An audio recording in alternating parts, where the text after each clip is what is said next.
Magandang hapon sa inyo lahat. Ito po si Herbert Curia, author-promoter ng Human Rights Promotion.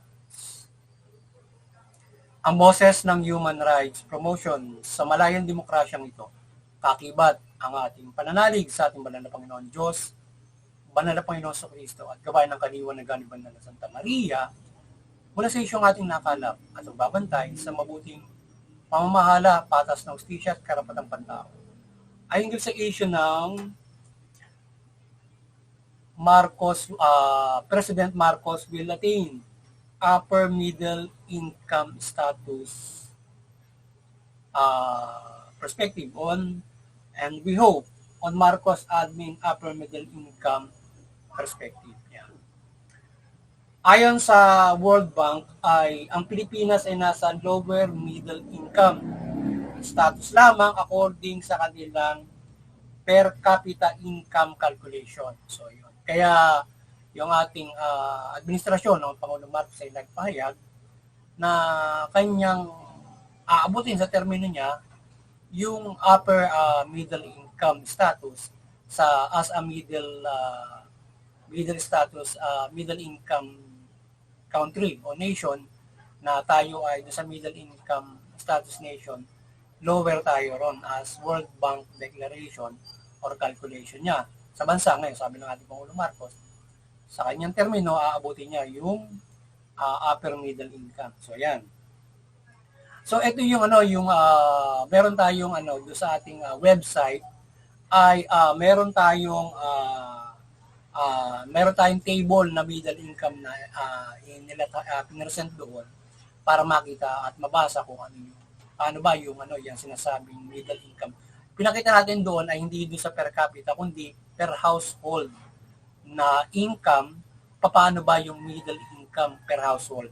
Iba pa yung sa sinasabi na computation ng World Bank na per capita, pangkalahatan kasi yun eh.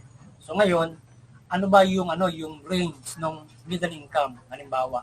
So ang research natin through the Google ay 18 to 109,000.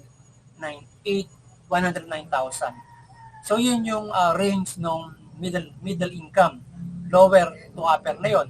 So ngayon kung i-breakdown mo yon, binreakdown ng mataas ito doon sa Google AI. So yung lower middle umaabot ng 24-48. Yung middle 48 to 84,000 yon na monthly income. So yung upper middle income 84 to 144,000. So around that, so yun ay siguro mga past years pa yan na mga updated na dapat ay ganon yung sasahurin ng middle income. Pero siguro yung sa World Bank na yun, siguro yung nakaraan pa rin siguro yung calculation nila or para sa taong ito, halimbawa ay tayo ay umaabot sa lower middle income. So ibig sabihin, ngayon ay babanggitin ko mamaya kung paano yung ating aside from per capita, kung i-compare natin do sa range ng ating household income. So, mayroon tayong i-compare natin siya doon sa ating minimum wage. So, ngayon ay yun yung binigyan natin through AI, yun yung model na kumbaga man ay dapat, yun yung halimbawa last year yun, mga nakarang panahon, na dapat ganun yung sweldo o sasahuri nung nasa middle income, lower, middle, and upper. Yun yung kategory ng middle income. Yan. So ngayon ay yung kasing lipunan natin, tatlong klase yan. Isang mahirap, isang nasa middle, isang nasa upper class. Mayaman, ibig sabihin. Upper class, middle, lower class. So yun yung classes ng society natin. Ibabase mo rin doon sa sinasahod. So ganun din kinakategorize siya. So ngayon doon sa ibang ating nakalap na mga data na for 2025, so medyo mataas yung yung kanyang bracket ng middle income. So umaabot ng yung lower middle income ng 29,000 to 58. Yung middle 58 to 116,000 at yung upper middle is 116,000 to 232,000. So yun yung bracket na updated as 2025 na nakalap natin siguro na datos noong mga ilang mga kumukompute for the middle income na dapat na sinasahod ng mga tao sa panahon ngayon ng 2025 yung ating nabanggit na mga figure. So meron ding figure na yung binanggit natin through mga nakaraang panahon yun. Medyo mababa yun. So ngayon mataas yung ating isang nakalap na umaabot ng yung pinaka-lower 29. Tapos yung isa 24 nakaraang panahon. Yan. So base dyan sa ating nakalap ng income na yan ay yun na maaaring yung sa AI nakaraan pa yun at itong updated natin so medyo mataas yung middle income na dapat nasa sa per household. Kaya lang yung computation ng World Bank is per capita. Sama-sama na income yun sa lahat ng income. So ngayon i-distribute nyo sa lahat ng mga tao sa Pilipinas, pasok tayo sa lower middle income. Sama-sama na. Hindi siya computed as talagang magkano ba yung dapat na sinasahod ng mga tao as a lower middle income. So ngayon, i-compare natin siya doon sa ating minimum wage na lang. So ang ating minimum wage ay nasa 16 to 18K. So ibig sabihin, lower na lang, pasok tayo doon sa lower as household. So ngayon, yan ay dito sa panahon ng Pangulong Marcos, pumapasok tayo sa lower middle income. So, per household po pwede. So ngayon doon sa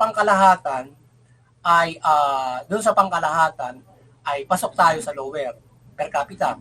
Pagdating nung pagbabasehan natin yung minimum wage income for 18,000, kung yun yung i-compute for the last year o last mga nakaraang panahon, pasok tayo under this administration. Nasa middle income lower nga lang tayo for the minimum wage. I-compute natin ba? So, ngayon, ay, halimbawa, pasok siya doon sa lower middle income, yung minimum wage, kung tutusin sa 18. But, medyo malaki lang na konti last year yung binrake doon ng AI 24, ito sa last year. Ngayong 2025, medyo malaki na 29,000. So, ibig sabihin, iwan na yung ating minimum wage. Ngayon pa rin, na minimum wage, kahit dagdagan siya ng 50 pesos, para doon sa ngayong 2025 na dapat nasa 29,000 ang aabutin na income ng bawat household. 29,000 para na maabot mo yung range ng lower middle income. Medyo malaki, di ba? 29,000. But yung sinasahod ng minimum wage is 18,000. So madadagdagan ngayon ay maaaring maabot ng mga 20 million. So 9,000 ang kinakailangang idagdag para umabot tayo sa lower middle income this year. So meron pang 3 taon ang administrasyon para paangatin 'yon. So ngayon ay yan. So bali doon sa computation ay ng World Bank at doon sa i-compare natin doon sa ating minimum wage at doon sa model na ating binanggit kanina ng mga figure ay halos ay pasok tayo doon sa lower middle income. So ngayon ay ang sabi ng ating Pangulo, aabutin niya yung upper middle income pagkatapos ng kanyang panahon.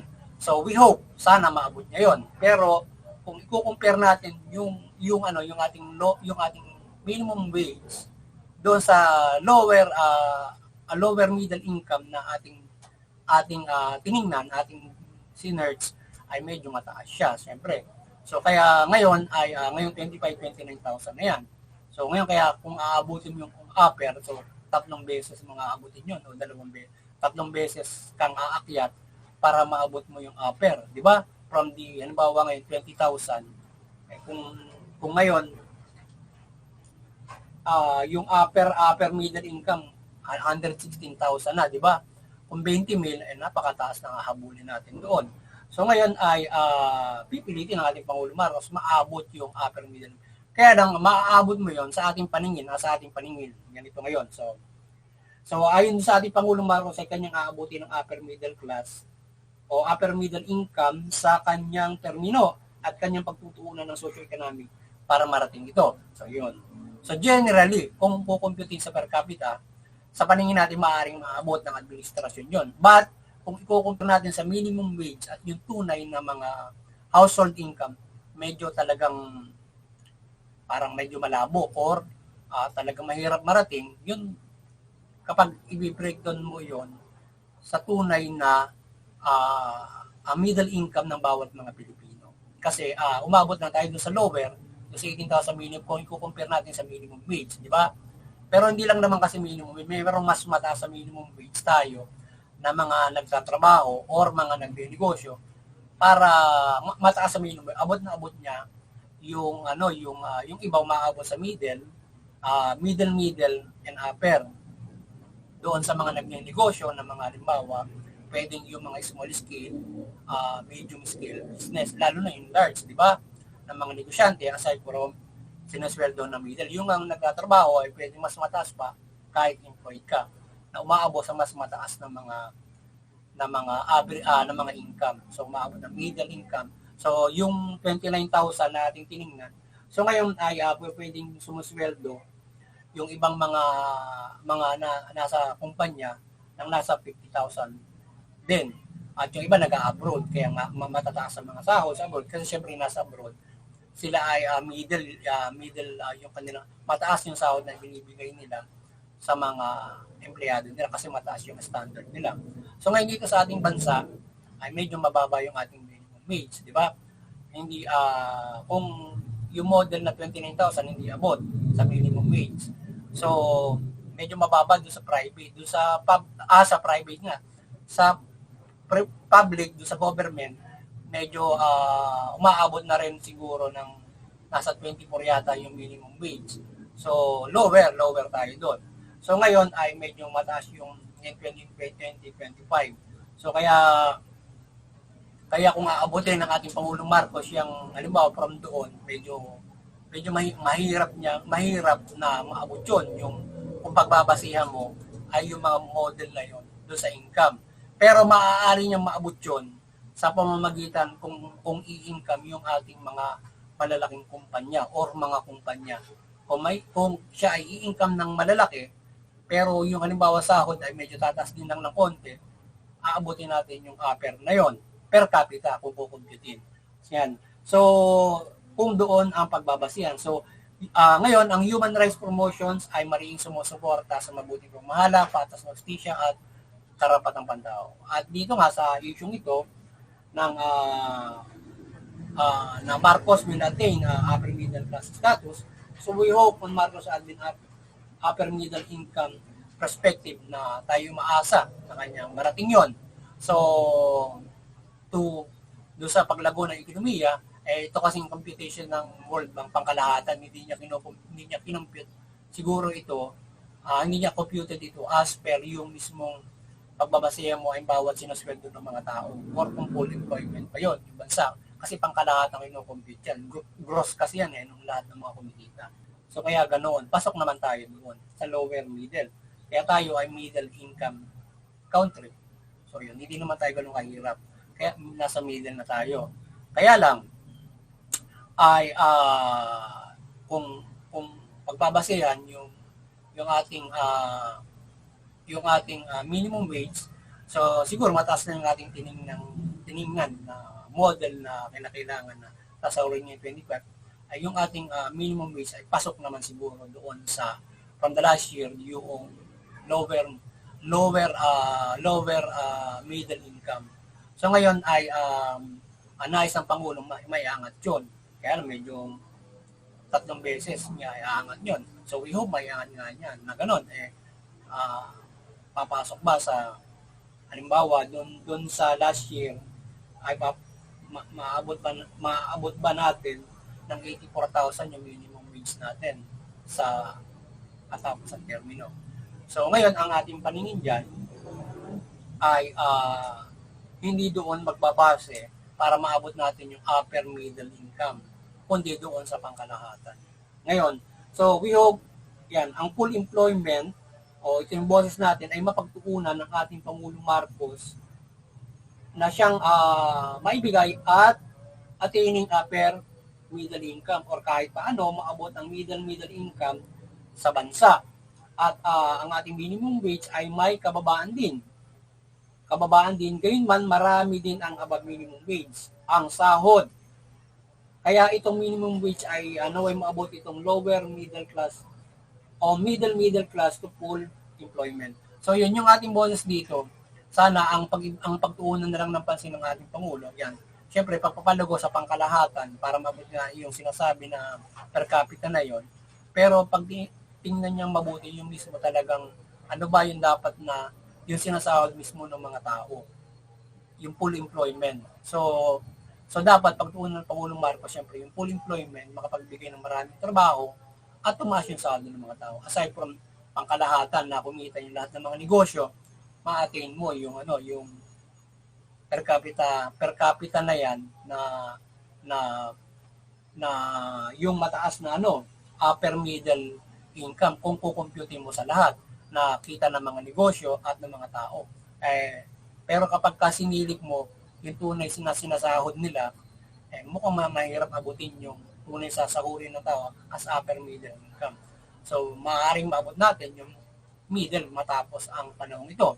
Pero sana maabot din yung full employment na pagtuunan ng ating Pangulong Marcos. Well, higit sa lahat ay ang pagtuunan ng Pangulong Marcos ay ano ba yung standard salary na siyang dapat na standard salary sa karapatang pantahan na maibigay ng kanyang administrasyon na siyang dapat ikabuhay ng tao. Huwag niya nang pagtuunan pa kung tayo ay ano ba yung nasa middle, upper middle, yung lower, middle to upper para sinasabi ng World Bank ano ka lang So siguro ang ating pagtuunan ng Pangulong Marcos ay yung karapatang pantao na maiibigay sa atin na tunay na magagawa na doon sa kung sisilipin ay yung sa earning na dapat ang earning natin na nakalagay din sa ating website na base dun sa Avon Foundation na 26,000. Siguro last year yun.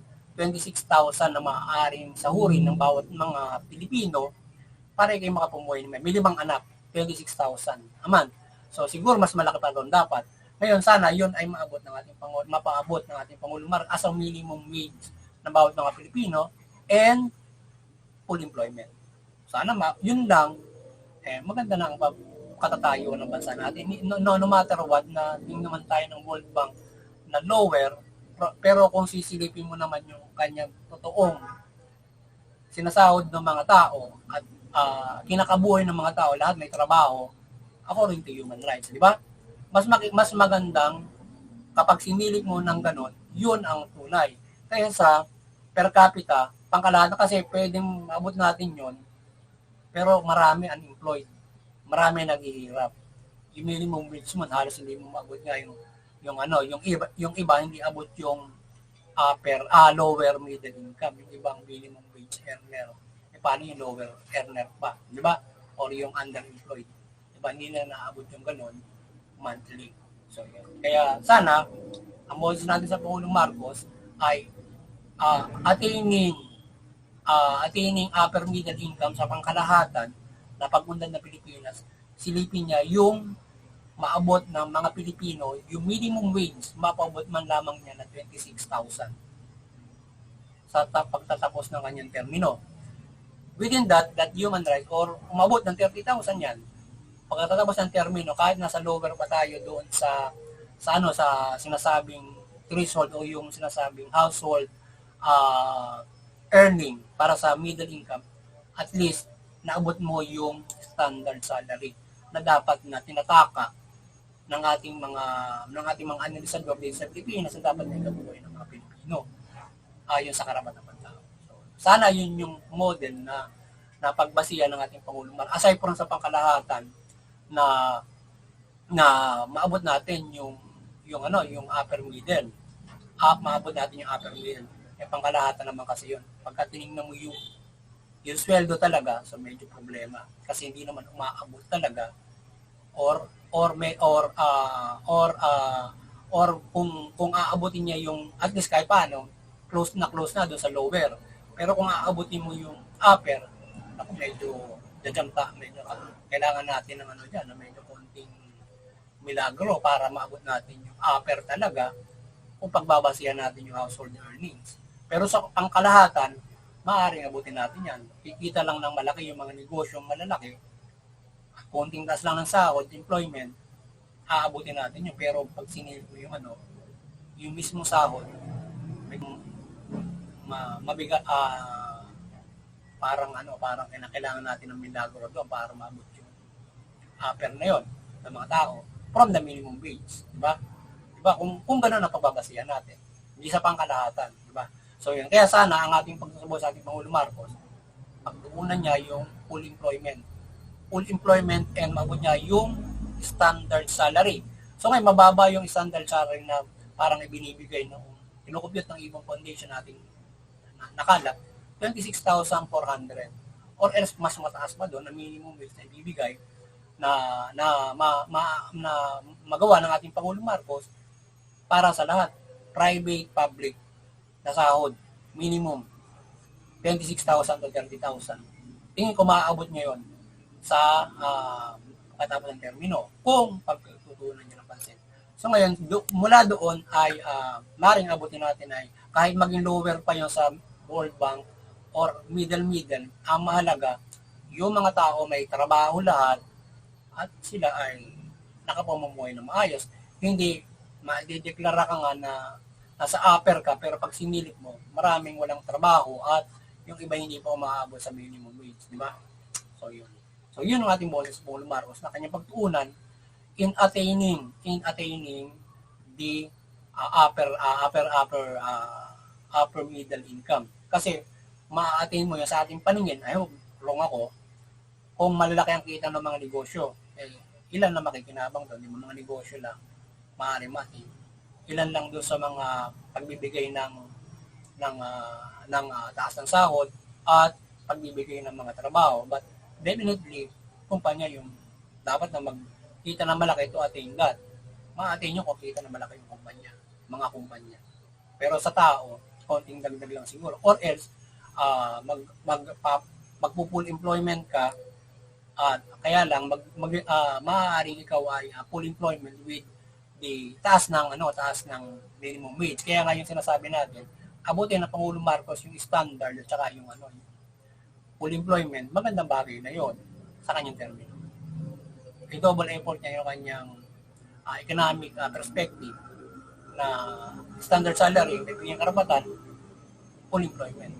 Makikinabang ang Pilipino, huwag niya, pabayaan niya na yung paningin ng World Bank.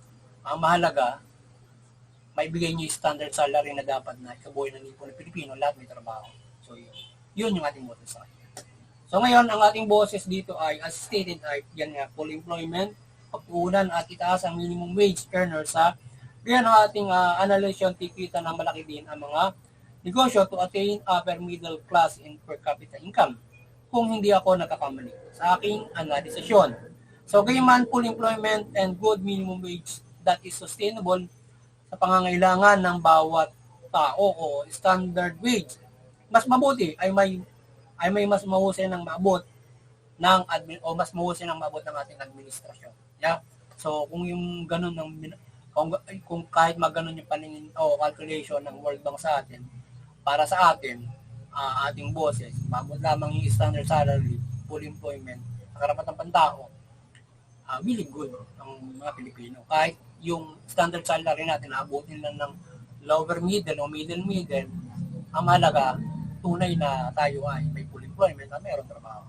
But hindi basta yung natin yon, pero kapag tinignan mo yung tunay na sinasahod ng mga tao from the minimum wage, problema malaki. Tapos yung iba underemployed, walang trabaho.